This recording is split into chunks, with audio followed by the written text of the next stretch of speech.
Alors j'ai commencé par faire de la psychanalyse, Ok. qui n'a pas servi à grand chose. Enfin, c'était bon pour moi à ce moment-là parce que j'ai pu parler beaucoup, mais il n'y a rien qui bougeait dans ma vie. Tous les éléments extérieurs de ma vie correspondaient à ce qui était bloqué à l'intérieur. Ok. Et donc les relations que j'avais qui étaient souffrantes avec mes parents, je les ai retrouvées exactement les mêmes et surtout avec mes supérieurs hiérarchiques. Dans l'arbre généalogique, dans les générations précédentes, il y a eu tout un tas de blessures qui ont fait que ça se ferme et qu'il y a des poches émotionnelles qui sont coincées. Le courant va aller déloger et va aller chercher les zones qui sont figées. Et donc, concrètement, les gens ils vont soit pleurer, soit dire un truc qui n'a pas été dit depuis des générations. J'ai l'impression que mon âme porte ça très fort, de réveiller les zones de génie des personnes qui, en fait, ont comme les clés du futur.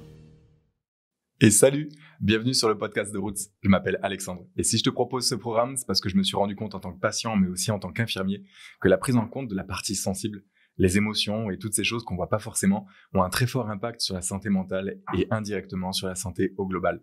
Le seul truc, c'est qu'aujourd'hui, quand on veut chercher, ou quand j'ai voulu chercher un professionnel, je me suis retrouvé face à des discours qui se ressemblaient et une très grande difficulté à savoir qui choisir.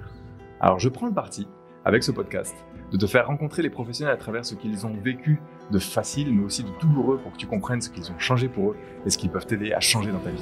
Si tu veux en savoir plus, je te donne rendez-vous toutes les semaines pour une nouvelle rencontre et une nouvelle écoute. Je te souhaite un très bon moment. J'aime bien aussi l'idée que l'inverse de la dépression, c'est l'expression. Moi, j'étais beaucoup en dépression et en muette, zombie, voilà, vraiment fermée. Et de pouvoir ouvrir à l'expression, aussi parler en public, écrire, concrétiser dans des œuvres. Et ça, c'est beaucoup ce que je transmets, quoi. Des personnes qui sont en fait très sensibles, qui ont beaucoup de choses à partager, à exprimer, mais qui, parce que conditionnements familiaux, etc., ont des résistances, des blocages. Trop cool. Camille, bonjour. Bonjour. Comment tu te sens aujourd'hui ? Un peu stressée d'être là, mais contente. Trop cool. Est-ce que cette présentation te convient ? Est-ce que tu auras envie de te présenter un petit peu, rajouter un petit truc ? Ouais, ça correspond bien. Moi, j'ai l'impression de revenir de très loin, dans le sens où j'étais très coupée de moi. D'ailleurs, je savais pas qui j'étais. Et c'était très difficile pour moi de m'exprimer. J'étais hyper timide, vraiment très discrète, renfermée, mais pas par choix, ni, je pense, par essence. Mais plutôt parce que je portais énormément de ce que j'appelle le plomb aujourd'hui. On en parlera, mais voilà, des mémoires du passé. Et donc aujourd'hui, j'ai vraiment très à cœur d'aider toutes les personnes qui se sentent aussi en dessous de leur potentiel à pouvoir s'exprimer et créer. Trop cool. Je sens que il y aura un espace où, à un moment donné, on va parler d'alchimie opérative aussi, de cette notion de plomb. Comment est-ce que ceux qui se faisaient appeler les alchimistes considèrent le métal ? Comment est-ce qu'ils le voient grandir ? Et comment... c'est, dans le côté plus symbolique, le plomb que tu nommes, il peut avoir des échos très intenses. Je ne vais pas trop rentrer dedans pour l'instant, ce sera pour plus tard. Camille, tu disais que tu as grandi dans comme une famille Adams, une famille zombie. Ça veut dire quoi et qu'est-ce qui s'est passé pour toi qui t'a plombé ? Ouais, alors moi j'étais très zombie. Ok. Et mes parents, ils étaient un peu double face. Il y avait beaucoup de faux semblants, c'est-à-dire qu'il y avait toute la partie publique, et c'était des personnes, pour le coup, très extraverties et avec des métiers publics. Et moi, je me sentais complètement ovni, un peu, même à me demander si c'était vraiment mes parents, tellement je me sentais différente d'eux, et avec une très grande timidité et difficulté à être spontanée, à être moi, quoi. Et je vais faire un petit truc, c'est que j'ai envie qu'on aille assez vite dans la vie professionnelle que tu as eue, et décrire un peu l'état dans lequel tu te trouvais à ce moment-là. Et après, on va faire un petit flashback en arrière de qu'est-ce qui a bien pu se passer. Et ensuite, on fera un petit flashback en avant vers les constellations et qu'est-ce que tu as pu observer.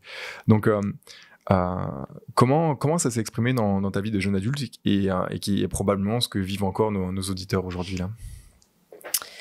Et bien assez tôt, je me sentais très vieille. Genre à la vingtaine, j'avais l'impression que mes camarades de promo, ils étaient au début de leur vie, ils avaient plein de projets, ils avaient plein de rêves, ils commençaient déjà à investir dans certains domaines.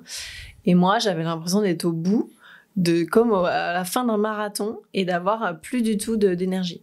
Et donc c'est ça qui m'a mis la puce à l'oreille de me dire il doit y avoir quelque chose qui me bloque.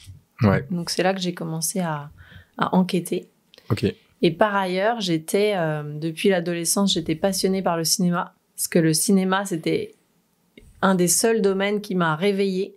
C'est-à-dire que moi, dans la vie, je me sentais vraiment hyper endormie. Mais quand j'allais au cinéma, alors là, il y avait de l'étincelle, je m'allumais, il y avait beaucoup de joie et d'élan en moi. Et donc, je me suis dit, je vais travailler dans le cinéma et je vais aider les artistes à écrire et à créer. Parce qu'à ce moment-là, moi, j'arrivais pas du tout à me dire moi-même, je vais créer ou je vais être artiste. Ça pouvait être que pour les autres. Ok. Ça, c'est marrant, il y a une part de moi qui se raconte que ce qu'on peut faciliter pour les autres, c'est les choses qu'on arrive à faire par soi-même. Et je me rends compte que tu as été au service de professionnels comme les aider à accoucher de leur œuvre, les aider à exprimer, etc. Et du coup, aujourd'hui, tu te retrouves à cet endroit où tu as fini par te dévoiler toi-même et où du coup, tu aides des gens qui ne sont pas encore dans leur expression de leur art à venir exprimer c'est quoi réellement leur art, quoi. Ça me parle beaucoup. Du coup, tu dis que tu étais un peu comme éteinte. Comment ça se manifestait dans ta vie au travail, ça ? J'étais très discrète. Ouais. J'avais du mal à prendre la parole. J'avais du mal aussi à ce qu'on m'entende, à me sentir entendue. Et puis, j'avais comme une panne de moteur. J'avais l'impression que j'avais pas de moteur propre. Et donc, j'étais très dépendante de qu'est-ce que les autres pensaient de moi, est-ce qu'ils vont me valider ou pas. Voilà, j'étais vraiment en difficulté à moi-même prendre des décisions et avoir tout simplement de l'élan de faire des choses. Ok. Et j'entends de la pluie dehors, ça m'amuse. Ok. Comment est-ce que tu décides d'apporter du soin à cette situation pour toi ? Genre, tu vois que y a un truc qui coince à l'intérieur de toi, tu vois que tu n'arrives pas à aller vraiment vers toi, tu vois que tu es trop sensible à l'image que tu pourrais refléter aux autres. Comment tu décides de mettre du soin dans ta vie à ce moment-là ? Alors, c'était plus concret que ça. En fait, l'élément déclencheur, comme dans les films, c'était une déception amoureuse qui était en fait une situation qui en fait n'existait pas réellement. C'était c'était pas que un fantasme. Disons que j'avais un début de relation, mais qui n'a jamais existé dans le réel, avec un homme qui existe. Et là, le moment où il m'a dit « c'est pas possible », moi, je me suis écroulée, mais comme si c'était la fin du monde.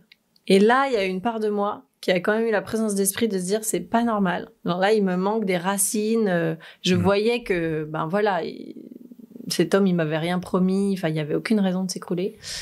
Et je me suis quand même effondrée. Et donc, c'est là que j'ai commencé à aller enquêter sur c'est quoi mes racines, en fait. Qui sont mes ancêtres et qu'est-ce qu'ils portent. Ok. Et comment tu as mené ces premières investigations alors ?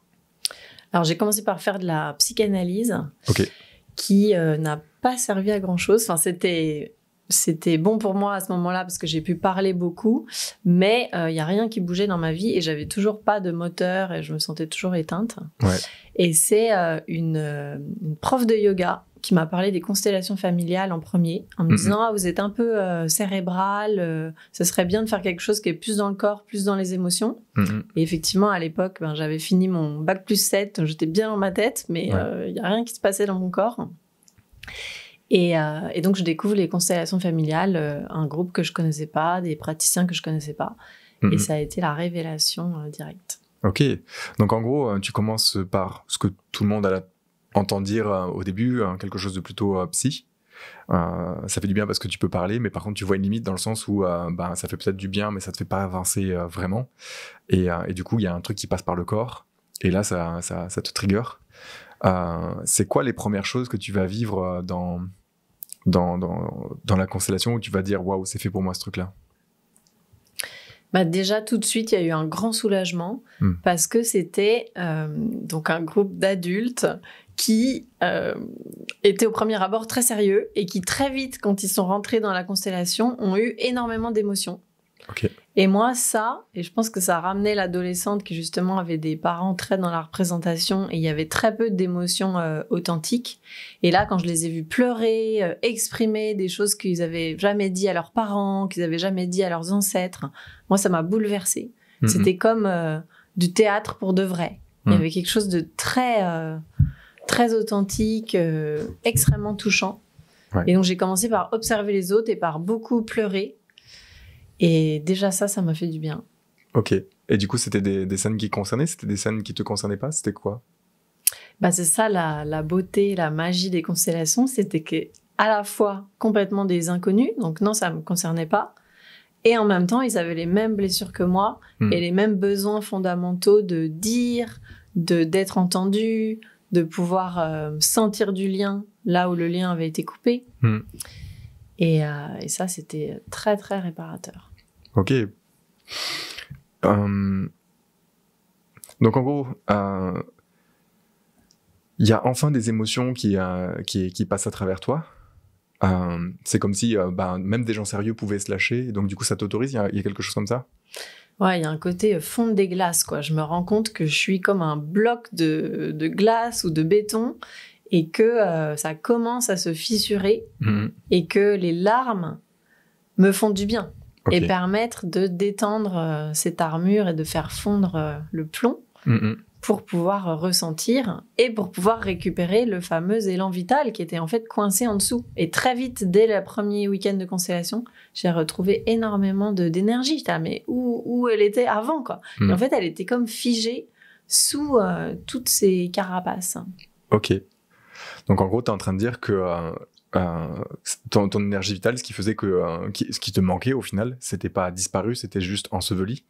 Et c'est comme si avoir lâché certaines émotions, ça avait redonné du mouvement et accédé à cette vie-là, c'est ça? Exactement. Trop bien. Avant qu'on rentre un petit peu plus dans c'est quoi une constellation, qu'est-ce qui s'y passe, j'ai envie de rester un petit peu plus dans la vie de Camille à ce moment-là. Qu'est-ce qui change dans sa vie à partir du moment où il y a à nouveau de l'énergie qui rentre à l'intérieur d'elle, du mouvement, de la vie? Je me mets à explorer énormément ces espaces où c'est possible de s'exprimer. Ok. Et de pleurer, et d'être en contact, d'être vue aussi. Je me suis rendu compte qu'il y avait quelque chose avec le lien qui était pas passé avec mes parents, dans le sens où je pense que de eux à eux, ils avaient l'impression qu'ils m'aimaient. Si on leur pose la question, on va dire bah oui, bien sûr. Mais dans le lien, en fait, il n'y avait pas la qualité, ou la fréquence que moi j'avais besoin. Et ça passait pas dans le lien. Et dans ces espaces, donc on pourrait dire de développement personnel, j'en ai exploré beaucoup. La simplicité de ce lien, même si on se connaît pas, de dire je te vois, je suis vue, comment tu te sens, et puis de pouvoir accueillir toute la palette des émotions. Ça, c'était la révolution pour moi. Ok. D'autant plus que j'avais retrouvé un milieu professionnel dans le cinéma, dans l'industrie du cinéma, qui ressemblait énormément à ma famille d'origine, où il y avait aussi tout un... c'était comme une société de cours, avec des codes, avec des faux semblants, avec des rapports de pouvoir, et donc l'authenticité était quasi inexistante, à part avec les auteurs avec qui je travaillais. Ok.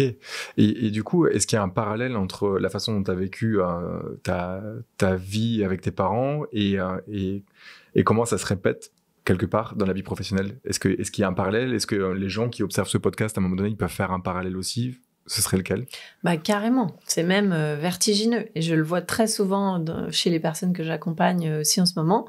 C'est un peu ce que j'appelle la constellation géante. C'est-à-dire que tous les éléments extérieurs de ma vie correspondaient à ce qui était bloqué à l'intérieur. Okay. Et donc, les relations que j'avais qui étaient souffrantes avec mes parents, je les ai retrouvées exactement les mêmes surtout avec mes supérieurs hiérarchiques à l'époque, où c'était les mêmes enjeux de pouvoir, les mêmes difficultés à se parler, ça se rejouait.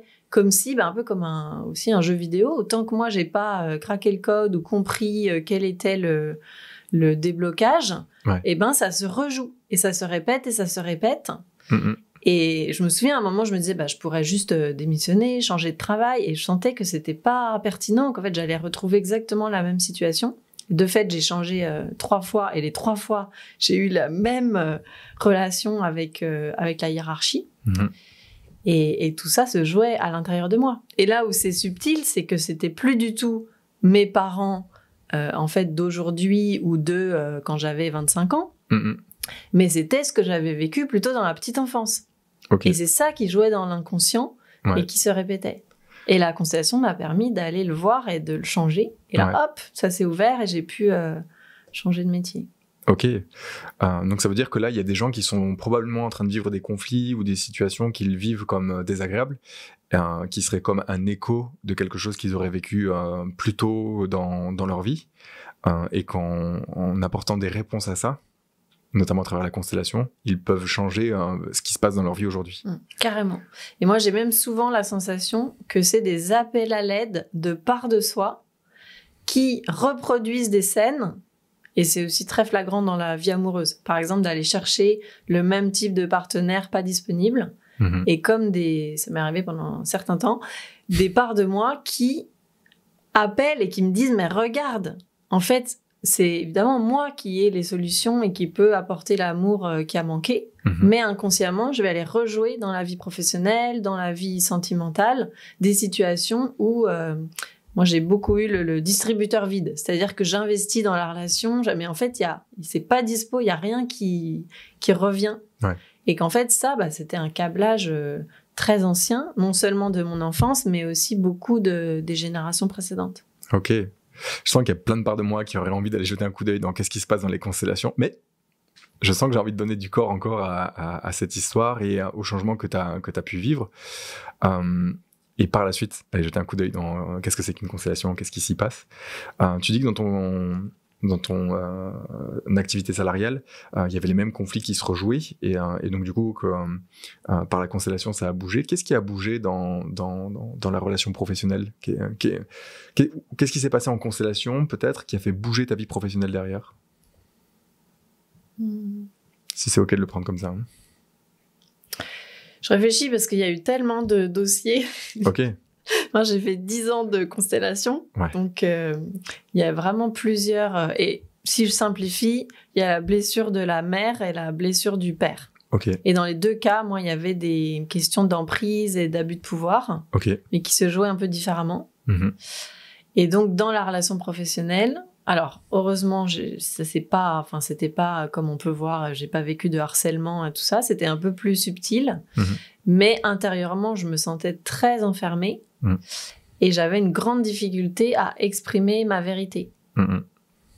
Et donc, évidemment, moins je m'exprimais, moins en face, ça pouvait répondre. Ouais. Et j'ai expérimenté, ça c'est fou, hein, et je vois aussi beaucoup chez mes clients, le moment où ça a changé à l'intérieur de moi, les mêmes personnes, donc dans ma vie extérieure concrète, n'avaient plus le même discours.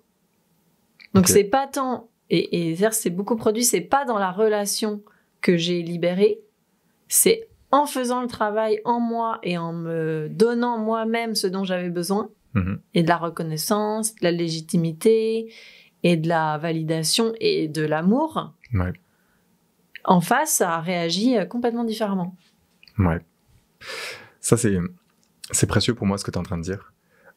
Parce que dans la société, on observe souvent qu'il y a des méchants et des gentils, avec des gentils qui vont recevoir des violences quelque part, et des méchants qui infligent les violences. Et donc, ce que tu es en train de dire, c'est comme les violences qu'on va recevoir, c'est quelque chose qu'on peut changer rien que par comment on va investir les relations, comment est-ce qu'on va s'investir soi-même, et qu'en fait, en faisant bouger quelque chose à l'intérieur, ça bouge à l'extérieur, un peu comme le comportement qu'on peut avoir à côté d'un prédateur, et là je parle vraiment d'un lion ou d'un truc comme ça. Si on manifeste de la peur à l'intérieur, ça va éveiller l'animal qui va pouvoir se jeter sur nous, alors que si on cultive la tranquillité, je ne suis jamais rentré dans une cage avec un lion, mais en tout cas ça s'observe, ou c'est fréquemment entendu que ça influe sur ce qui se passe en face, et donc du coup tu as pris soin de toi, et ça, ou en tout cas de ce qui se passait à l'intérieur de toi, ça a changé, et du coup ça a changé les relations. Comment ça a fait bouger dans la matière ton travail? Qu'est-ce que t'es devenu dedans? Qu'est-ce qui s'est passé? Au fur et à mesure de ces 10 ans. Ouais. Ça me fait penser aussi, juste pour rebondir ce que tu dis, à toute la dimension du travail de l'ombre et ce qu'on appelle aussi le shadow work, d'aller intégrer les parts qu'on voit pas. Ouais. Et en fait, moi, il y avait beaucoup de... Je m'étais identifiée à la part un peu victime, enfant, muette, impuissante. Et en fait, c'est en allant récupérer des parts plus, en fait, avec des archétypes de pouvoir, et ça a rééquilibré, sans besoin d'aller dans des relations bourreau-victime. Et donc ça, ouais, c'est très fort aussi dans les constellations de pouvoir aller récupérer l'énergie, en fait, qui est cachée dans l'ombre, mais l'ombre qui est en fait très positive, dans le sens de ce qui est caché, pas dans le sens de ce qui est mal. Ouais. Et donc, qu'est-ce que ça a changé ? Très concrètement, j'ai commencé à animer des groupes. Alors ça, moi, c'était la révolution. Parce que comme j'étais super timide, j'étais un peu en bas de la hiérarchie, enfin, j'avais pas tellement de pouvoir d'action. Là, le groupe, le fait d'être au centre et d'être aussi en interaction avec les autres personnes qui vont aller contacter de la vulnérabilité, qui ont besoin qu'il y ait du contenant fiable et sécure, ça, tout d'un coup, ça m'a mis dans une posture beaucoup plus adulte et beaucoup plus responsable de fait. Et ça m'a donné de la confiance. Trop bien. Trop bien. Et à quel moment est-ce que tu en es arrivé à te lancer dans ta propre activité ? À quel moment est-ce que tu en es arrivé à écrire ton livre ? Comment ça s'est passé tout ça ? Pendant tout un temps, c'était en parallèle. J'avais l'impression d'avoir une double vie, d'être un peu agent secret, où il y avait la vie de bureau, classique. Et tous les week-ends, et souvent le soir, j'allais faire des pratiques chamaniques, de tantra, de thérapie, enfin des choses très corporelles, très intenses. Très souvent, je revenais le lundi matin avec une extinction de voix. Et mes collègues se disaient, elle a encore fait la fête, elle est allée à des concerts, alors que pas du tout, j'ai jamais fait ça. Mais voilà, et avec la voix, il y avait aussi tout un travail sur la colère, de moi, j'avais exprimé de la colère. Et ça m'a défigée, mais... Et d'ailleurs, je propose des week-ends sur la rage sacrée, c'est tellement important pour toutes les personnes qui ont cet archétype un peu de la gentille fille, du gentil garçon, de faut pas faire de bruit, faut pas faire de vagues, tout ça, de trouver des espaces sécures et vraiment faits pour ça, bienveillants, où pouvoir exprimer une forme de puissance, en fait, corporelle, vocale. Ça m'a complètement changé la vie. Et c'est ça qui a fait que, petit à petit, j'ai commencé à proposer des groupes. Donc, je faisais les deux en parallèle. Et je me souviens, c'était dans un stage de danse chamanique en Suisse, donc rien à voir, où j'étais justement avec qu'est-ce que je fais de ma double vie. Là, il y a mon bureau qui me sécurise financièrement, mais je m'ennuie, puis je me sens l'ombre de moi-même. Là, dans le côté, je suis pas moi, un peu lion en cage. Ouais. Et puis, ces espaces chamaniques, là, de grande liberté, mais aussi de... pas très structurés, et puis où je reçois beaucoup, mais je donne pas. Et dans un... C'était d'ailleurs une constellation au tambour, c'était génial, ça. Okay. J'ai eu vraiment l'évidence qu'il fallait que je propose les constellations pour les artistes. Parce qu'à l'époque, moi, je connaissais que les constellations familiales. C'est pour ça que plus tard, je les ai appelées alchimiques. Parce que c'était vraiment l'élan d'aller proposer aux artistes des lieux d'expression et de libération de tout ce qui les empêche d'être pleinement eux-mêmes. Ok. Ça se manifestait comment, ces espaces ? Ceux que j'ai proposés ? Ouais, par la suite. C'était des constellations, mais au début, il n'y avait que des auteurs, des scénaristes. Et on constellait les personnages de fiction. Donc ça, c'est aussi très, très fun, puisqu'il y a vraiment une possibilité d'aller... ça m'est arrivé d'ailleurs en représentante, où je n'avais pas lu le scénario, je ne connaissais pas l'histoire. Et on m'a juste demandé d'incarner tel personnage. Et le personnage que j'étais a pu dire toutes les relations qu'il avait avec les autres personnages. Enfin, j'ai lu le film... Et donc, ça permettait d'aller beaucoup plus vite dans l'écriture et d'avoir un processus créatif bien plus ludique que d'être juste devant une feuille à se poser des questions, quoi. Ok. Bon, je crois que c'est le moment de commencer à parler de c'est quoi une constellation, là, parce qu'il y a trop de trucs qui fuitent. On est un peu en mode, mais qu'est-ce que c'est que ce truc-là ? Ce que je te propose, c'est balance dans ton flow, c'est quoi une constellation ? Et derrière, je vais peut-être reformuler s'il y a besoin pour rendre ça un peu plus accessible s'il y a besoin, c'est pas dit. Et voilà. C'est quoi une constellation, Camille? C'est une forme de mise en scène symbolique de qu'est-ce qui se joue dans votre inconscient. Ok. Donc ça peut être l'inconscient du système familial, avec vos parents, vos grands-parents, vos ancêtres, et ça peut être aussi avec des parts de soi, votre artiste intérieur, votre enfant intérieur, le masculin, le féminin, etc. Ou aussi avec des personnages de fiction, comme je le disais. On peut vraiment consteller plein de sujets. Et le principe de base, c'est que c'est des personnes qui vont incarner ces différentes dimensions et qui vont être traversées par les informations de ce système. Donc c'est là que ça peut faire bugger et être un peu surréaliste pour les personnes un peu cartésiennes. Mais en fait, c'est que de la réceptivité et une capacité que tous les inconscients ont à se mettre en résonance.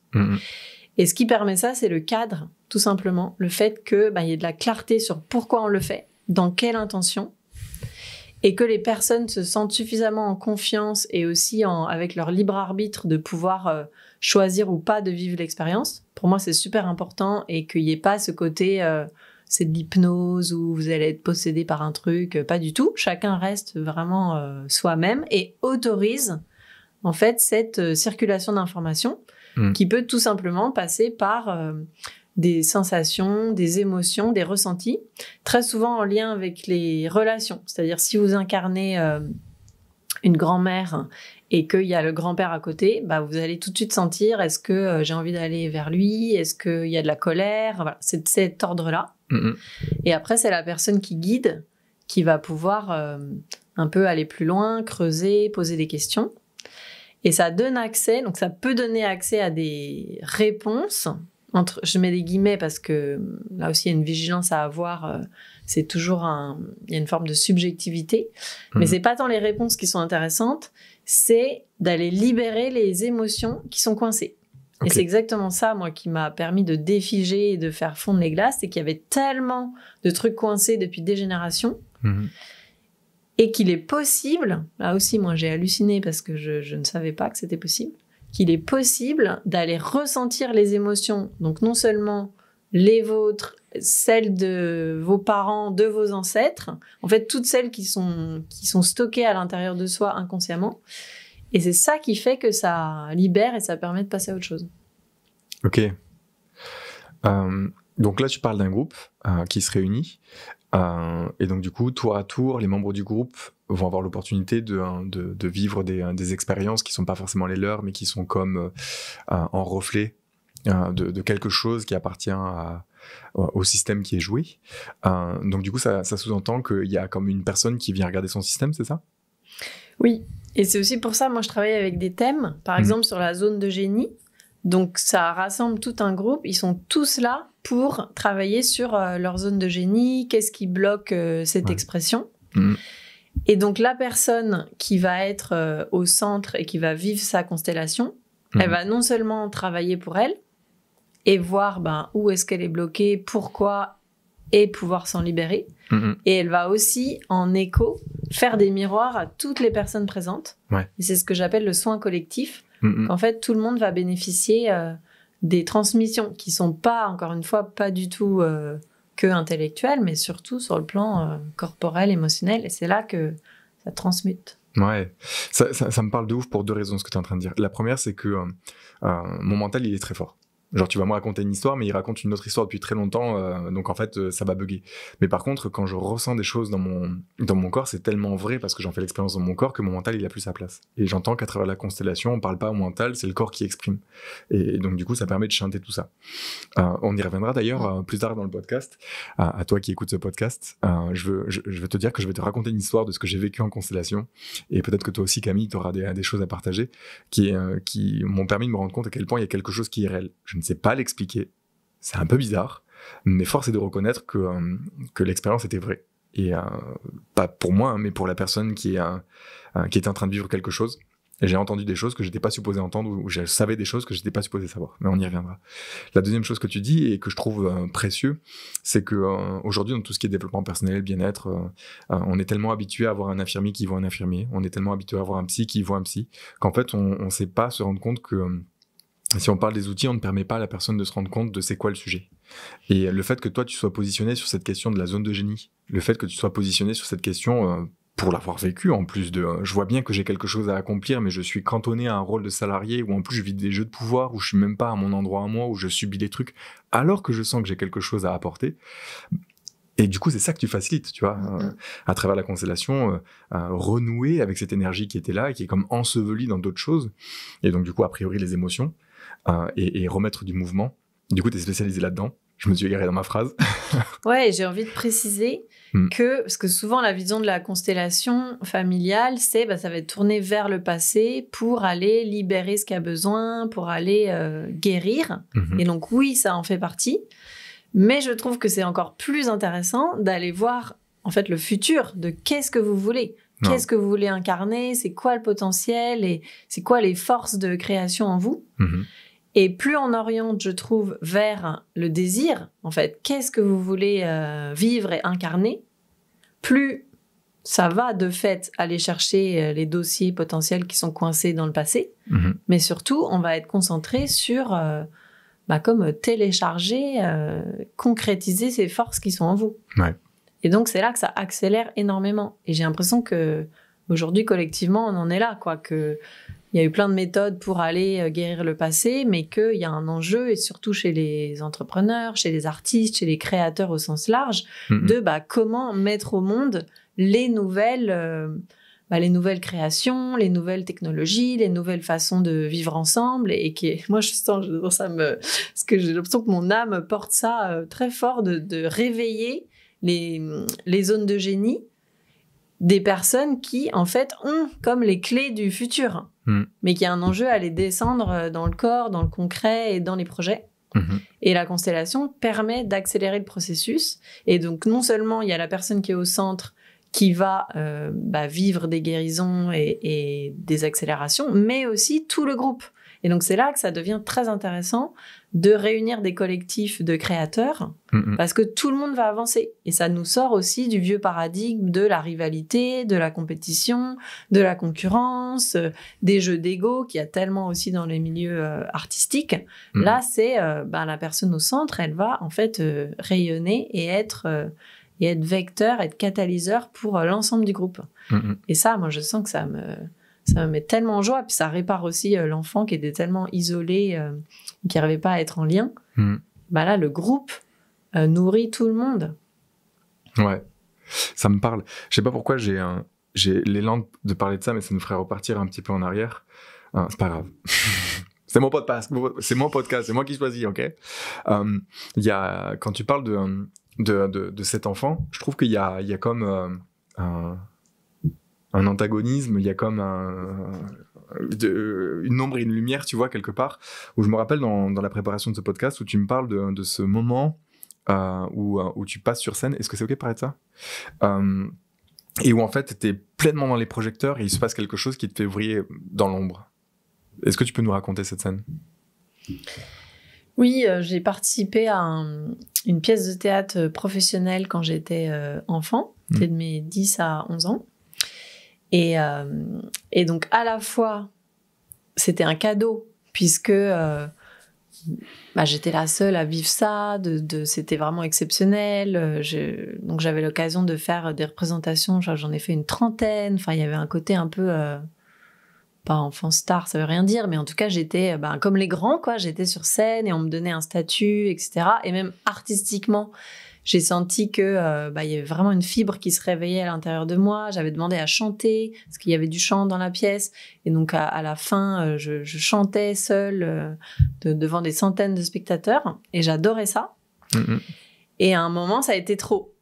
Et j'ai vécu ce qu'aujourd'hui on pourrait appeler un burn-out, du coup précoce à 11 ans, où je suis tombée malade et il se trouve que, il y avait aussi beaucoup, c'était très chargé l'ambiance de cette pièce, c'était sur la mort, sur une famille en deuil. Je connaissais l'auteur de la pièce, qui était un ami très proche de mes parents, qui était mort l'année précédente. Enfin, tout ça était vraiment too much pour une enfant.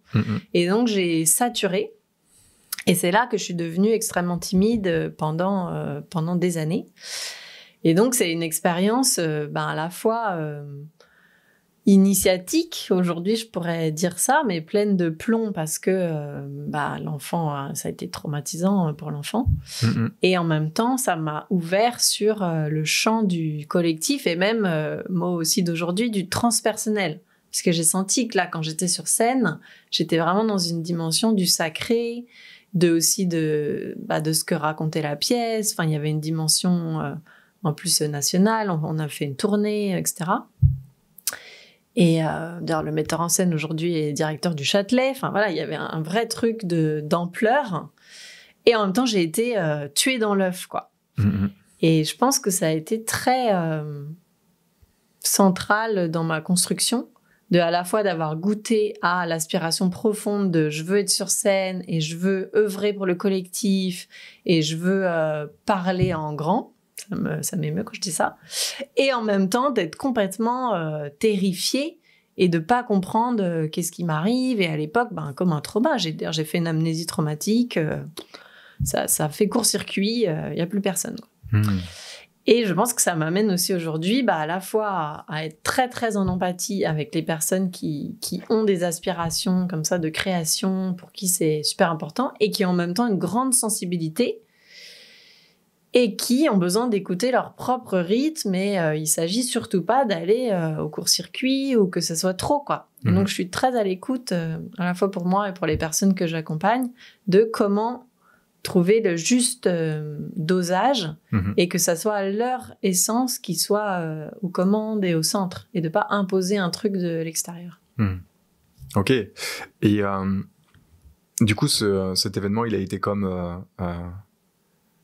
c'est lui qui a écrit la suite, quoi, quelque part, de son histoire. Et est-ce que c'est quelque chose que tu as pu voir en constellation ? Est-ce que c'est ressorti de cette façon-là ? Ou comment est-ce que tu as pu mettre du soin à travers les constellations là-dessus ?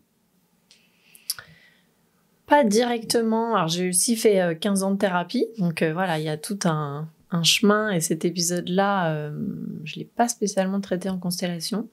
Mais comme je disais, il nourrit énormément plutôt mon approche et en fait, ma posture aussi aujourd'hui en tant qu'accompagnatrice pour savoir intimement connaître cette sensibilité de l'artiste et aussi beaucoup de l'enfant. Alors, c'est au cœur de mon travail et souvent j'en parle peu parce que pour moi c'est tellement justement tellement intime, tellement précieux et avec beaucoup d'innocence, cette dimension de l'enfant intérieur et qui est complètement au centre de la question de la zone de génie. Pour moi, c'est vraiment l'enfant qui porte une grande part. Enfin, pour moi, les trois, le cœur de la zone de génie, pour y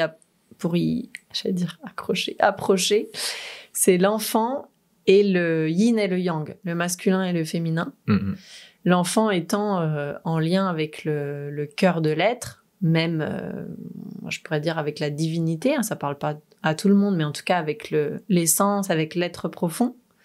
Et après, le yin et le yang vont être les forces de création, la force de réceptivité du yin et la force d'action, de mise en œuvre dans la matière du yang. Et le fait d'avoir connu une telle... en fait, d'avoir été coupée dans mon élan, là où j'avais mis tout mon cœur sur scène, donc à nous l'émotion, et que ça soit brutalement arrêté, j'ai l'impression que toute mon œuvre, à la fois pour moi et pour les personnes que j'accompagne, c'est d'aller contacter ce cœur le plus sensible et lui... c'est plutôt agréable comme émotion, enfin je suis touchée, de lui donner un contenant suffisamment sécure, suffisamment soutenant pour pouvoir grandir ce cœur de l'être et écouter. Parce qu'il y a toujours une part de mystère. L'artiste, il ne sait pas qu'est-ce qu'il va créer avant de le faire. Et donc, de pouvoir avoir suffisamment de place et de sécurité pour le mettre sur scène, que ce soit pour les entrepreneurs, enfin, quel que soit le domaine, mais que ce mystère de l'être, il puisse s'exprimer. Okay. Donc, je crée des cocons, je crée des contenants. Et d'ailleurs, pour ça, sans doute que mon activité s'appelle accoucheuse d'étoiles, quoi. Il y a vraiment le côté matrice pour pouvoir mettre au monde. Ok. Je vais tenter une reformulation, tu vas me dire ce que ça te fait. C'est un peu comme si, gamine, t'étais en train déjà d'exploiter ton potentiel. Et j'ai pas dit employer, j'ai dit exploiter. Et que c'est comme si ce truc-là, c'était un feu qui s'était embrasé tellement fort que du coup, il s'était éteint violemment derrière. Et que du coup, c'était comme la vie à l'intérieur de toi qui s'était éteinte pendant très longtemps. Et cette rupture amoureuse que t'as vécue à un moment donné, ça a été un peu comme le truc de « Attends meuf, là, il y a un truc qui doit bouger ». Tu t'es mis en direction de solutions qui ont commencé par la psychothérapie. En fait, ça t'a apporté du bien parce que t'avais besoin de considération. Mais par contre, vas-y. Ok.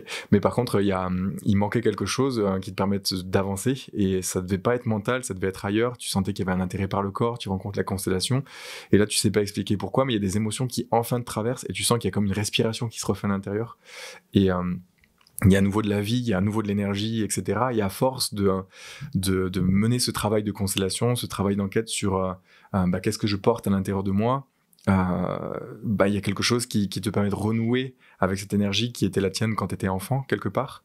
Et du coup, te redéployer là-dedans et aider les gens qui ont cet enfant à l'intérieur d'eux, qui a perdu sa lumière, à nettoyer ce qu'il y a autour de lui pour recontacter cette lumière. Ça fait du sens quand je le dis comme ça ? Oui, et ça me remet en contact avec ce que je disais tout à l'heure sur les parts qui appellent à l'aide et qui en fait vont connecter des situations pour que ce que je porte à l'intérieur me soit révélé. Et je repense à cet homme avec qui le monde s'est écroulé, mais en fait, il portait exactement tout ce qui m'intéresse. Enfin, c'était comme un miroir génial parce qu'il était auteur et il était artiste et il y avait en fait tout ce à quoi j'aspirais. Je le voyais par correspondance et quelque part, heureusement que ça n'a pas pris la forme de couple parce que j'aurais très bien pu me dire je vais vivre à travers lui, comme un truc par procuration. Et c'était comme une grande invitation à récupérer ce qui m'appartient et en fait à suivre cet élan. Et pareil avec les difficultés professionnelles, comme si les portes qui se ferment, si en tantra on dit souvent un non, dire non ça permet de dire un vrai oui. Et là c'était comme à toutes ces portes fermées, elles m'ont vraiment connectée avec qu'est-ce qui dit oui à l'intérieur. Et la constellation a permis d'ouvrir de l'espace à ce oui. Je sens que j'ai envie de commencer à rentrer dans les trucs un peu moins faciles pour le mental. Mais avant de rentrer là-dedans, je crois que j'ai envie de revenir sur le processus de la constellation. Du coup, je vais le reformuler et je t'invite à me dire ce que ça te fait. Donc, c'est comme s'il y a quelqu'un qui vit une situation qui relève du problème pour lui. Dans ton cas, ce sera des gens qui sentent qu'ils ont quelque chose à accomplir, mais qui sont enfermés dans une posture salariale ou une posture professionnelle qui n'est pas la leur. Et ils sentent qu'ils veulent que ça bouge. Alors, je dirais du problème ou de l'aspiration. Okay, parce qu'il y a aussi toute la notion de plafond de verre dans la zone de génie. En fait, je plafonne. Ma vie, elle est pas si mal, mais je sens qu'il y a beaucoup plus et je veux aller vers plus. Et je trouve ça même plus excitant de commencer la constellation par, en fait, je veux aller chercher le plus, quoi. Donc, c'est soit un problème, soit une inspiration. Ok. Donc, il y a quelqu'un qui veut faire bouger sa vie depuis quelque chose qui est soit pas confortable, soit un peu trop confortable, alors qu'il y a comme un truc de « mais en fait, il y a plus grand qui m'attend ». Et il vient avec cette thématique-là dans un groupe. Et lui vient avec sa problématique, vient avec sa personnalité. Et les gens dans le groupe vont lui permettre d'aller à la rencontre de choses qui font partie de sa vie. Ça peut être le parent, ça peut être des amis, ça peut être des archétypes. Et le fait de voir ces choses se jouer devant lui, ça lui permet de comprendre et sans comprendre aussi, de vivre des émotions qui vont lui permettre derrière d'être comme libéré de toutes ces choses qui étaient amoncelées autour de l'enfant et donc du coup retrouver son pouvoir d'agir. Ça fait quoi quand je le dis comme ça ? Oui, je dirais que la première étape, tu parlais de mental, c'est de voir la différence entre qu'est-ce que la personne se raconte, et souvent elle a même une idée de d'où vient le problème, nanana, et qu'est-ce qui se joue dans son inconscient. Donc ça déjà, c'est passionnant. Et d'aller voir l'état des forces de la création à l'intérieur de la personne. Et moi, de plus en plus, je propose que ce soit justement ces dimensions du yin, du yang de l'enfant, sans les caractériser trop. C'est-à-dire, je dis pas on va incarner la colère ou la tristesse ou ta peur de machin. C'est plutôt ce que j'appelle les forces, c'est-à-dire la capacité à créer comment elle se sent. L'enfant artiste, créateur, comment il se sent. Et c'est là qu'on va voir, est-ce qu'il est blessé? En fait, il va se cacher dans un coin, il est terrifié. Ou est-ce que pas du tout, il est en train de raconter des trucs et il se sent super bien. Et donc, c'est déjà première étape, check-up de comment les dimensions de soi se sentent. Et après, en fonction... Donc, c'est des gens qui connaissent pas la personne. Donc, il y a une forme de neutralité. Et en fonction de comment elles se sentent et de quoi elles ont besoin, moi, je vais proposer de répondre aux besoins. Et c'est là qu'on peut aller chercher... Par exemple, si l'enfant il est terrifié, auquel il est terrifié par quoi et comment est-ce que déjà on le rassure. Donc il peut y avoir d'autres parts qui le rassurent. Et c'est là qu'on va pouvoir récupérer ce qui a manqué et rejouer ou jouer les scènes qui ont manqué. Alors ça c'est fascinant. Moi j'ai découvert, je pensais pas que ça existait. Je pensais que quand on avait des douleurs, on les portait jusqu'à la fin de sa vie et que c'était pas possible de vraiment récupérer ce qui a manqué, et notamment l'amour qui n'a pas été transmis. Et là, dans la constellation, comme c'est un espace symbolique, si on est dans une forme de justesse émotionnelle, le cerveau ne fait pas la différence entre le symbolique et le réel. Et donc, on va pouvoir vivre des expériences sensoriellement, corporellement, qui vont réinformer le système, et notamment beaucoup sur l'enfant qui n'a pas reçu suffisamment de soutien, de reconnaissance, d'amour, de contenant parental. On va pouvoir vivre ça. Et donc, c'est là que c'est super fort, parce que c'est non seulement la personne qui vit sa constelle, mais aussi tous les autres. Par exemple, la personne qui incarne un père aimant, qui peut-être elle-même a eu un père très fermé émotionnellement, là, va pouvoir ressentir c'est quoi cette fréquence, cette qualité du père qui est en capacité de donner émotionnellement et de rassurer l'enfant. La personne qui incarne l'enfant va recevoir directement ce soin. Et donc, ça va informer l'enfant intérieur de tous les participants. Et aussi, ça va donner l'info de qu'est-ce que c'est le père aimant pour des gens qui peut-être n'ont jamais connu. Donc ça permet aussi d'entrer en contact avec des ressources qui ne sont comme pas dans votre carte, dans votre jeu de cartes de départ. Et c'est là qu'on va commencer à rentrer dans les trucs chelous. Parce que on en parle, mais j'ai envie de raconter une histoire qui montre à quel point il se passe des choses en constellation qui sont folles. et d'ailleurs, à toi qui regarde ce podcast, je t'invite à faire preuve de curiosité. Ne pas te dire que c'est vrai, ne pas te dire que c'est faux, juste écouter et voir ce que ça te fait. La première fois où j'ai vécu une constellation, c'était une situation bizarre où en fait il y avait une constellation qui s'organisait, puis il y avait deux personnes qui devaient être constellées, il y en a une qui annule au dernier moment, et donc du coup il y a une place qui est vacante, et je me dis bon, c'est peut-être le moment de se lancer. J'avais un truc qui était avec moi depuis longtemps, et donc du coup je me lance dans la constellation, mais c'est pas moi qu'on va consteller d'abord, c'est quelqu'un qui vient avec une autre thématique, et je pense que c'était important parce que ça a ouvert des portes à l'intérieur de moi.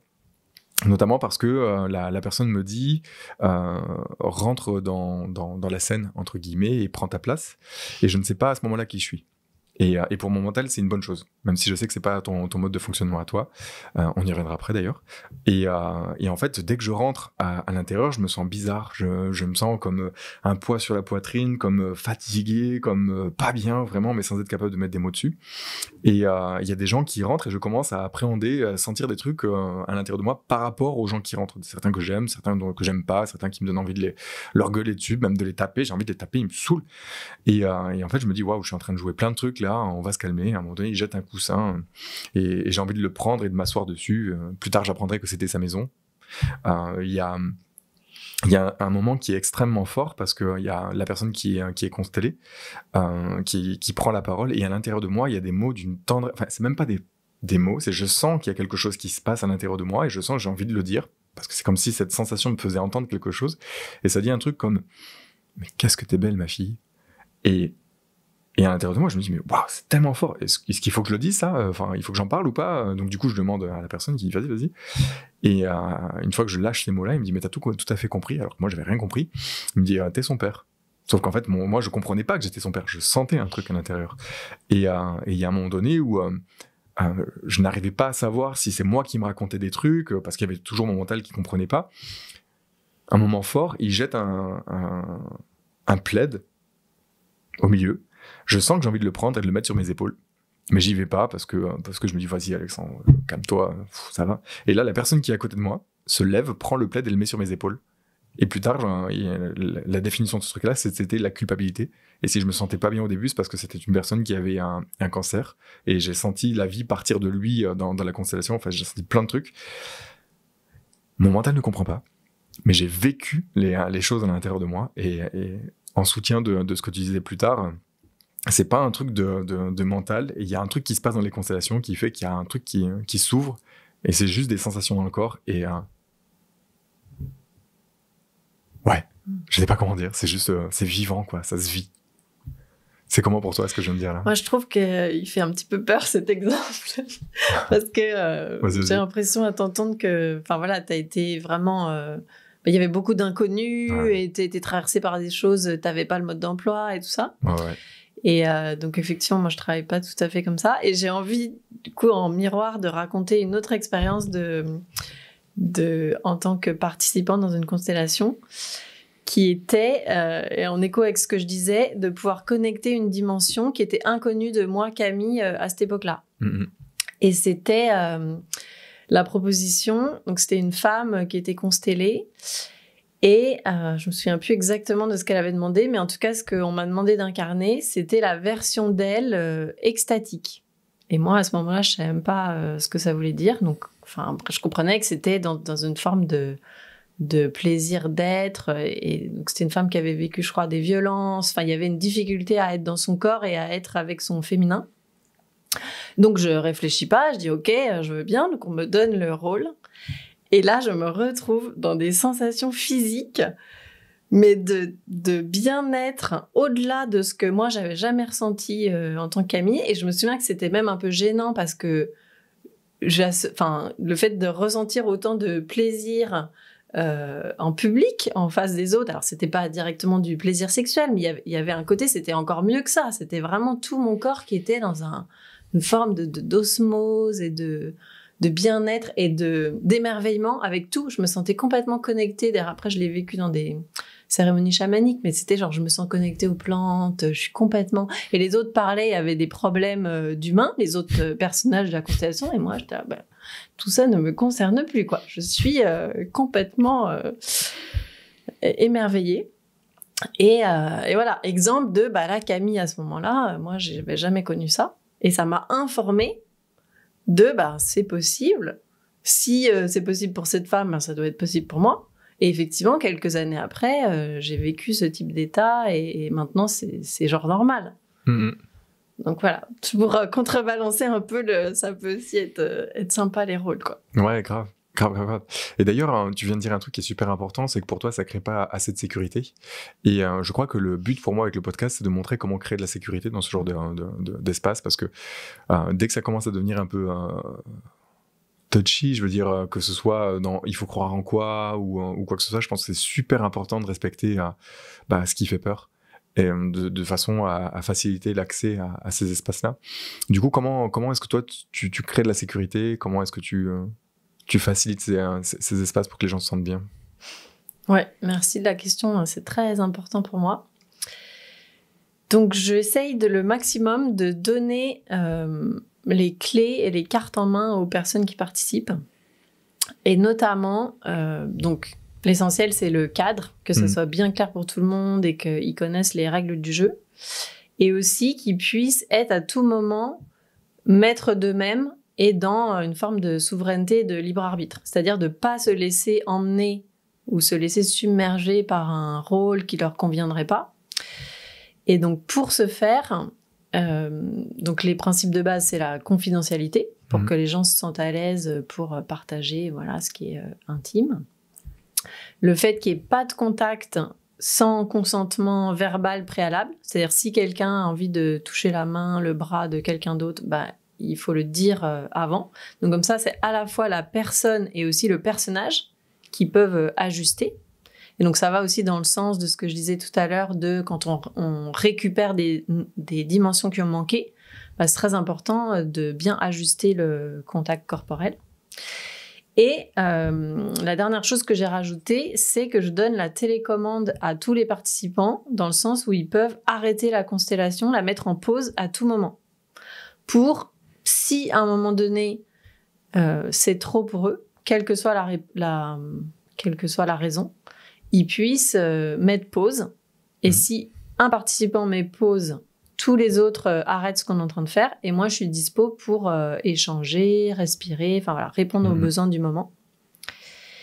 Et ça me semble hyper important pour prendre soin de la sensibilité. Déjà, je pars du principe de base que tout le monde est sensible et qu'en plus, dans la constellation, ça va venir chercher des zones de sensibilité qui sont imprévisibles avant d'y aller. On va dans une forme de terrain quand même inconnu puisqu'on ne sait pas quelles histoires vont ressurgir. Et que les gens ne se sentent pas obligés de justement dire « Ah, mais je suis au service de la personne qui est au centre, donc si je suis traversée par un truc hyper intense, c'est comme ça, j'ai dit il y a une demi-heure que j'étais d'accord. » Non, pour moi, c'est vraiment consentement à tout moment. Et c'est toujours le libre arbitre de la personne qui prime. Et de pouvoir arrêter aussi, mettre pause à tout moment. Ce qui fait que ça renforce le côté soin collectif, puisque ça veut dire que si on va quelque part collectivement avec tout le groupe, c'est qu'a priori, tous les participants sont à l'aise avec ça. Et que si c'est pas le cas, personne n'y va. Ou en tout cas, on y va au rythme des parts les plus sensibles. Et ça va avec aussi le soin de l'enfant intérieur. Et c'est aussi ce que j'essaye d'appliquer personnellement dans ma vie, d'écouter les parts les plus sensibles et de dire, OK, comment je peux les sécuriser, comment je peux les emmener vers les projets pour pas les choquer. Et vous devez connaître ce moment des fois où vous forcez et en fait, ça fait du rétropédalage après. Vous avez réussi à faire un truc, mais sauf que c'était trop flippant et donc après, vous avez plus envie d'y retourner. Ça donne aussi dans les constels des gens pour qui c'était trop fort et après ils se disent « Oh non, je veux pas y retourner ». Meuf, t'es en train de dire un truc qui est puissant pour moi là à cet endroit, parce que quand je repense à ce moment de ton histoire ou que tu décris en tant qu'enfant ou dans ton innocence, tu vas sur scène, tu fais toutes ces choses, je vois le oui à l'intérieur mais qui est inconscient de ses limites et qui du coup les a franchis sans même s'en rendre compte, au point que c'est trop loin en fait. Et c'est là que le parent est important pour cadrer l'enfant. Et donc, du coup, je vois combien pour la personne qui veut se lancer dans une constellation, qui soit en contact avec son propre parent, qui soit en contact en permanence de attends, je sens qu'il y a un truc qui me dit là, c'est trop pour moi, et qui soit en permanence en train de questionner ce truc-là pour être en permanence en confort avec lui, sans partir trop dans cette image du feu qui ah, c'est agréable. Ah, en fait, c'était trop. Et c'est un apprentissage. Et clairement, et moi je le vois comme une école aussi, la constellation étant une école pour ajuster dans la vie, sentir au quotidien et en autonomie qu'est-ce qui est juste pour vous, puisque c'est faire l'expérience dans des conditions labo où tout le monde est bien au clair sur le consentement, sur le fait d'arrêter, de pouvoir aller connecter en douceur des états soit d'intensité, mais aussi tout simplement des états émotionnels où vous ne seriez pas à l'aise d'aller au quotidien, donc soit dans les larmes, dans la colère, mais dans un cadre qui s'y prête. Et souvent, c'est plus facile d'y aller quand c'est un rôle, quand ça a l'air d'être pas directement votre histoire, et donc c'est moins impliquant. Et en fait, très souvent, les personnes arrivent à libérer ce qui les concerne aussi. Par exemple, vous vivez un personnage qui est triste dans une constellation, ça va vous permettre peut-être de pleurer à l'endroit où personnellement vous n'arrivez pas à pleurer. Ça, c'est très fort. 100%. Attends, j'ai eu 2 images qui me sont traversées et je ne sais pas si c'est opportun d'en parler. Si. Le fait, à un moment donné, de consteller pour quelqu'un, à quel point c'est salvateur pour soi. Ça m'envoie un voyage chamanique que j'ai fait il y a quelques temps. Donc pour la petite histoire, je suis en mode, j'ai rencontré un mec qui est chaman, qui est reconnu par pas mal de mes potes comme il est bon. Et moi je me dis je sais pas trop, mais pourquoi pas faire une expérience. Et donc du coup, je réunis une dizaine de mes potes chez moi à l'époque, et on le fait venir, et il nous fait vivre une série de voyages chamaniques. Sur le premier voyage, je me laisse partir dans quelque chose, j'ai des images, mais il y a mon mental qui me raconte comment est-ce qu'on y croit. Le voyage d'après, du coup je vois rien. Le voyage d'après, je vois pas grand-chose. Et par contre, le dernier ou l'avant-dernier, je voyage pour quelqu'un. Et là, plein d'images, plein de trucs. Et là où c'est complètement what the fuck, c'est qu'on a vu la même chose. Et le truc, c'est que dans ce qu'on a vu tous les deux, on savait qu'il y avait un truc qui me concernait moi. Et le fait de l'avoir vu, de l'avoir ressenti et de l'avoir vu confirmé par quelqu'un, en fait, ça me permettait de me dire, ok, ça existe, quoi. Et ce que je veux dire avec ça, c'est que le fait de participer à une constellation pour rendre service à quelqu'un, on a cet espace à l'intérieur de nous qui a envie de contribuer et qui du coup connecte avec ces choses-là, mais du coup on les ressent aussi pour soi-même et ça installe ou réinstalle ces vérités à l'intérieur. Donc voilà, j'ai envie de dire ça en soutien de ce que tu disais. Est-ce que tu as envie d'ajouter quelque chose par rapport à ça? C'est ok? Ouais, ça me met, moi, en émerveillement de la capacité du collectif à se soigner les uns les autres. Et c'est arrivé plein de fois où les personnes donc se connaissent pas et en fait elles ont comme les pièces du puzzle exactes qui manquent à l'une et à l'autre.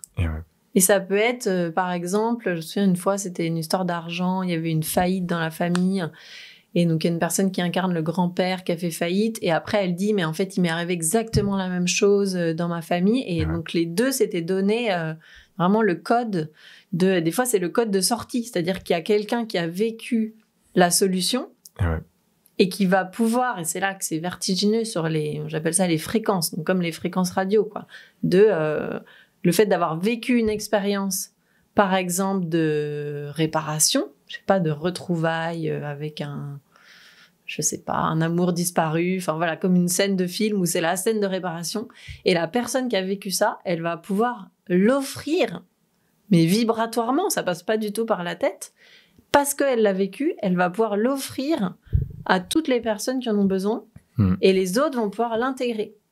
Et ça vaut en plus comme en moins. Par exemple, moi, j'ai eu donc une relation très compliquée avec ma mère, et donc il y a plein de constellations en tant que participante où je pouvais très facilement aller dans ce qu'on pourrait appeler l'ombre maternelle, l'emprise, la mère toxique. J'avais une très grande capacité à l'incarner sans moi, personnellement, Camille, sans être choquée, puisque comme je l'avais vécu, en fait, c'est du connu.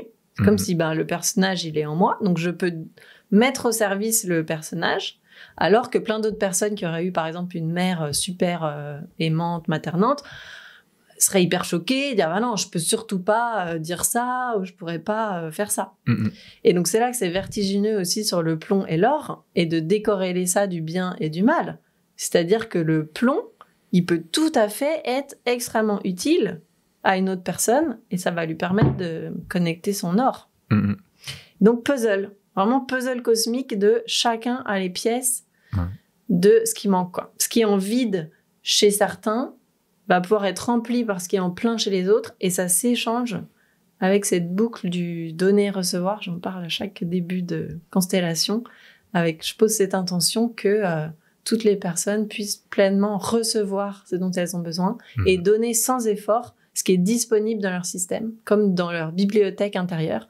Et donc c'est de l'enfance, mais aussi de tous les ancêtres, vertigineux tout ce que les personnes portent.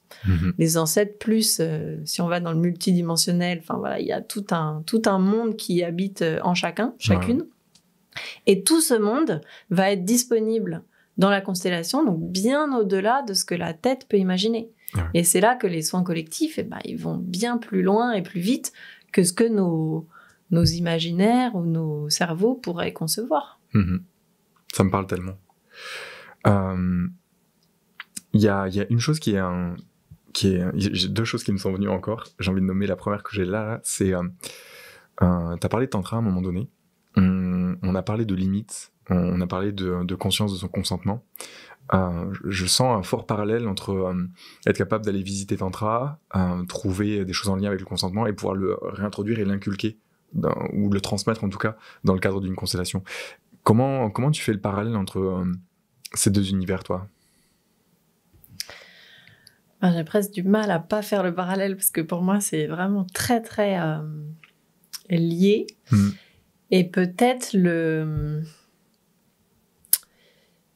point commun, c'est cette recherche de connexion avec l'élan et l'énergie vitale. Moi, c'est ce qui m'a le plus manqué. Je disais, j'étais complètement zombie, en dépression. Donc, il me manquait le moteur, quoi. Il me manquait l'étincelle, et donc qui est la pulsion de vie et de création.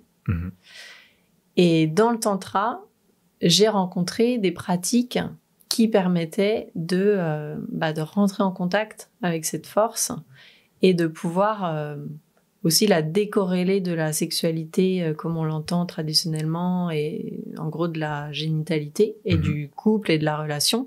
Là, c'était vraiment pour de mois à mois rentrer en contact avec l'énergie de vie et qu'elle puisse, alors ça aussi c'est tout un chapitre mais qui me passionne, que non seulement c'est possible de la trouver, mais que cette énergie vitale, c'est une force de guérison qui va venir déloger, faire fondre les glaces, qui va venir déloger les cristallisations émotionnelles et leur permettre de circuler et d'être transformés en vitalité et en création.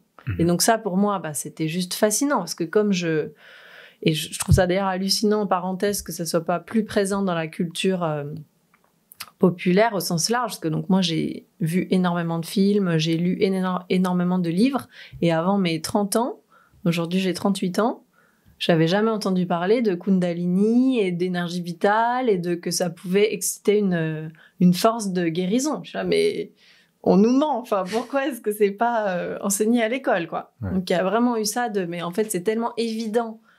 Et mon corps se rappelait de ça. C'est-à-dire que c'est pour moi une sagesse et une dimension qui est présente chez tous les humains, après qui est plus ou moins réveillée. Et le fait que je mette autant de temps à la trouver, ça m'a fait un électrochoc de mais pourquoi tout le monde ne parle pas de ça tout le temps.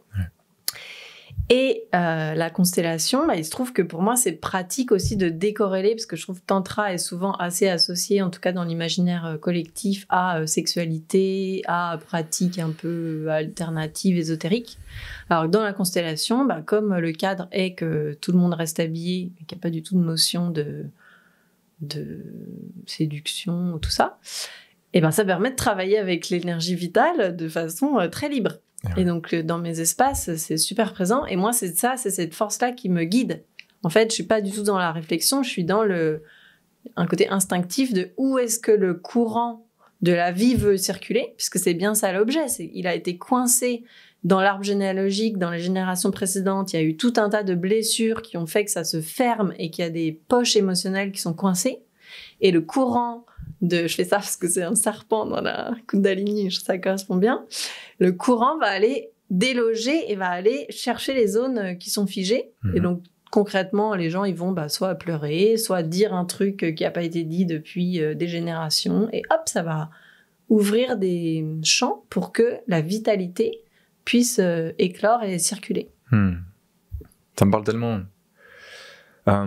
Par rapport à cette question de l'élan vital, comment il s'appelle ? Freud, il appelait ça la libido, hein.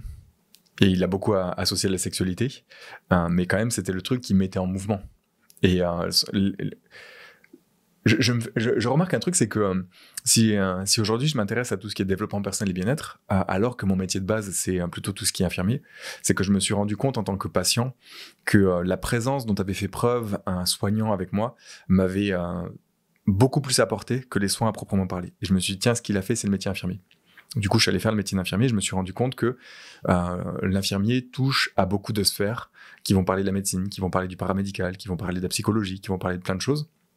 Et que c'est un peu une interface qui est à la croisée des chemins de plein de pratiques. Mais que le métier de l'infirmier, ce n'est pas prendre soin de la sensibilité de son patient. Parce qu'il n'a pas le temps. Il a tellement à faire à différents endroits que c'est pas son métier. Et du coup, il y a comme un glissement de tâches qui doit revenir à d'autres personnes, de la même façon que par glissement de tâches, il y a beaucoup de soins qui relèvent de l'infirmier aujourd'hui qui étaient du médecin avant. Je me rends compte que le prendre soin de l'individu, c'est quelque chose qui est tellement complexe qu'aujourd'hui, il y a plein de nouveaux métiers qui sont en train de se créer pour nous permettre d'aller prendre soin de ça, et notamment la psychologie qui a beaucoup évolué et qui, dans un premier temps, avait une forme de science qui employait le mot libido pour dire la sexualité et ces trucs-là, et qui en fait aujourd'hui doit se complexifier pour aller vers d'autres choses qui se traduisent dans le tantra par l'élan de vie, mais qui n'est pas la sexualité comme on a l'habitude de l'entendre. Et la grosse différence que je vois dans notre société aujourd'hui, c'est qu'on a le temps et la possibilité de se poser la question de c'est quoi vraiment ce truc-là. Et je trouve que c'est important pour moi de faire passer au micro des gens comme toi qui amènent la dimension de c'est plus sophistiqué que le simple fait de ce qu'on a l'habitude d'en faire, mélanger les sexes à travers un acte sexuel, et que c'est beaucoup plus quelque chose comme une fleur qui pousse à travers des rochers.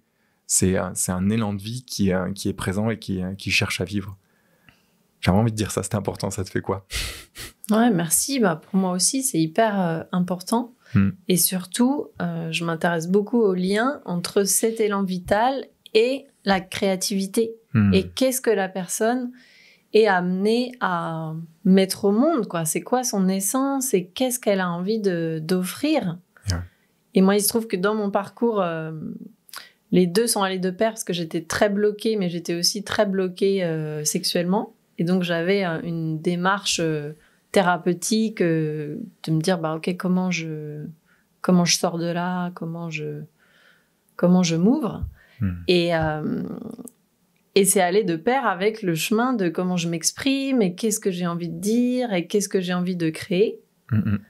Et avec cette découverte, comme je disais, de ce qui s'appelle la Kundalini. Après, il peut y avoir plusieurs noms, mais donc, pour ceux qui ne connaissent pas, la Kundalini, c'est l'idée que tout le monde aura une force qui est levée sous la forme symbolique d'un serpent au creux de la colonne vertébrale, et que quand elle s'éveille, elle monte à travers la colonne et elle va connecter les différents centres énergétiques.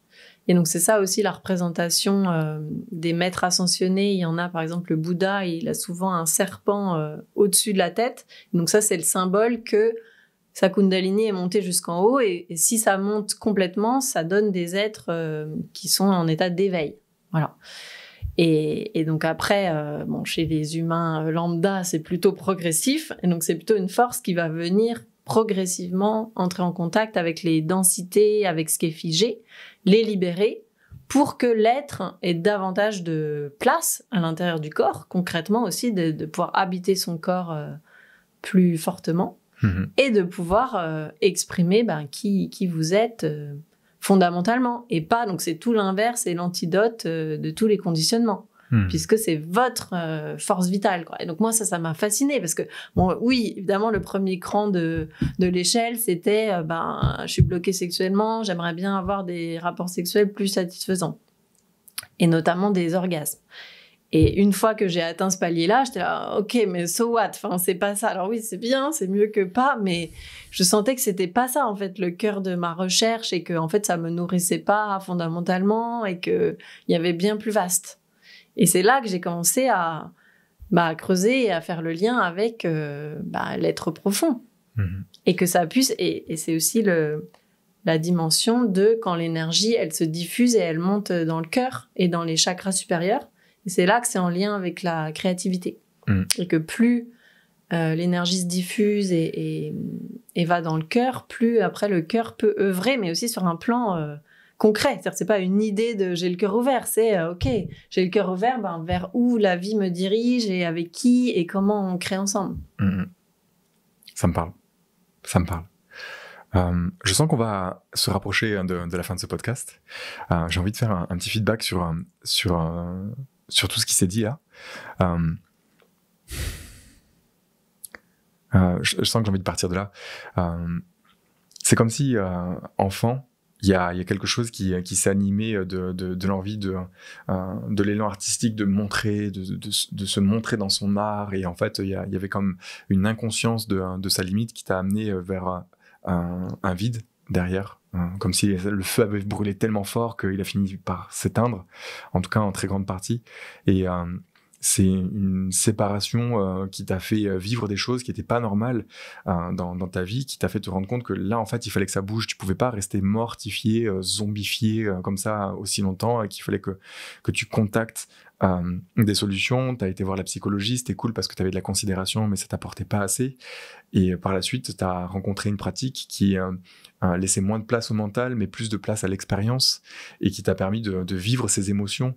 Et c'est un peu comme si le fait de vivre ces émotions, ça rendait de la liberté, de la liberté à une forme d'énergie qui était à l'intérieur de toi, qui te reconnectait au désir de faire des choses, d'accomplir des choses.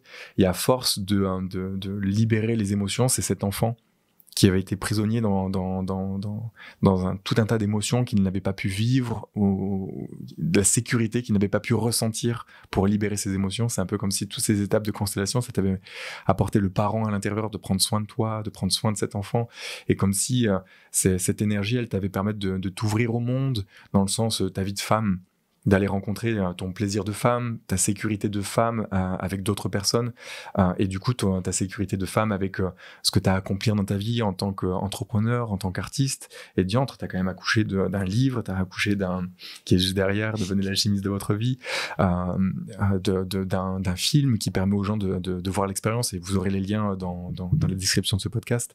Et aujourd'hui, en fait, tu fais l'expérience que tous ceux qui sentent qu'il y a cette aspiration à l'intérieur qui peut se manifester soit sous la forme d'un problème, je n'arrive pas à débloquer quelque chose, ou soit sous la forme d'un je sens qu'il y a quelque chose de plus, c'est eux que tu vas les contacter de façon à leur permettre de voir c'est quoi cette croûte autour de cet enfant qui vous empêche de contacter cette énergie, cette vitalité, et comment est-ce qu'ensemble, dans un groupe, on peut libérer tout ça et remettre votre mouvement vers votre mission de vie, votre contribution au monde. C'est comment quand je le présente comme ça? Bah, c'est ça, hein. Trop cool. Ouais. Et puis, sans passer par la tête. Yeah, ouais. Ça, moi, tout le côté enfance scolaire, j'ai vraiment ramé pour faire des études, ça durait longtemps. Puis, on m'a beaucoup vendu tout ira mieux quand tu auras bac+10 et voilà, ça va tout solutionner. Alors que pas du tout, je me sentais morte à l'intérieur. Et toutes ces pratiques, et là, le chemin dont tu viens de parler, c'est que de la reconnexion, en fait, au vivant. Au vivant, à l'émotionnel, au mouvement, au désir, à l'élan de vie, et qu'il n'y a rien à comprendre, c'est plutôt se laisser être. Et ouais. Camille, qu'est-ce que tu aurais envie de passer comme message à nos auditeurs, là, à nos auditrices? Bah, j'ai envie de dire, non seulement c'est possible, mais ça peut être plus facile que ce que vous pensez. Et souvent, les résistances au changement, bah, c'est en fait une habitude à ce que vous avez toujours connu, et que justement la tête peut beaucoup raconter non, rien d'autre n'est possible, et puis de boucler dans un champ du connu. Et donc j'ai vraiment envie d'inviter à vous ouvrir à des expériences beaucoup plus sensorielles et intuitives, pour aller rencontrer cette force de vie, cette Kundalini à l'intérieur de vous, et de voir où est-ce qu'elle vous emmène, quoi. Et il y a des chances que ça soit beaucoup plus vaste et beaucoup plus libre et joyeux que ce que vous expérimentez. Waouh. Camille, où est-ce qu'on peut te retrouver? Bah, sur mon site, accoucheusdétoiles.com. Sur Insta, c'est le même, même nom. Ouais. Sur Facebook. Trop cool. Tu fais des événements aussi? Je fais des constellations donc à Paris, en présentiel. Il y en a au moins une par mois, plutôt 2 par mois. Il y a des formats soirée, week-end et groupe continu. C'est mon format préféré, c'est le groupe continu, parce que ça permet justement aux personnes de se connaître, de gagner en confiance. Et on va beaucoup plus loin une fois que l'équipe est bien constituée. Et il y a des thématiques. Donc il y en a 2 principales. Une sur la connexion au corps et à l'union intérieure, le yin, le yang, donc couple intérieur, couple extérieur, et la zone de génie, la capacité de création. Incroyable. Je précise aussi pour les auditeurs de Montpellier que tu vas faire aussi une proposition le mardi 21. Bon, ce sera passé au moment où le podcast va sortir, mais si le cœur vous dit de vouloir faire la rencontre avec Camille, faites-nous signe et on organisera quelque chose d'autre. Peut-être d'autres, ouais. Voilà. Oui. Je ne vais pas spoiler. C'était un moment savoureux pour moi. Camille, je te remercie pour ça. Est-ce que tu as un mot de la fin peut-être? Merci, et puis hâte. Moi, ça me donne vraiment hâte de faire plus de groupes, et puis de voir au-delà de ce que moi je propose, de vraiment voir ces groupes qui se rassemblent. J'ai l'impression qu'il y a une médecine du collectif là qui est en train d'éclore, et le fait que les constellations soient de plus en plus présentes et célébrées, ça me met en joie. Donc j'ai envie de dire, faites des trucs en groupe et rassemblons-nous. Trop bien. Merci Camille. Merci. À bientôt tout le monde. Comment tu te sens? Ça va. Waouh. Mais quel plaisir de partager cette discussion avec ce praticien, cette praticienne, et quel plaisir de partager ça. Je te propose qu'on se retrouve la semaine prochaine pour un nouvel épisode. Et puis surtout, rappelle-toi, les émotions, l'inconscient, c'est comme les racines d'un arbre. On les voit pas et elles sont rudement importantes pour son développement. Alors prends soin de tes racines.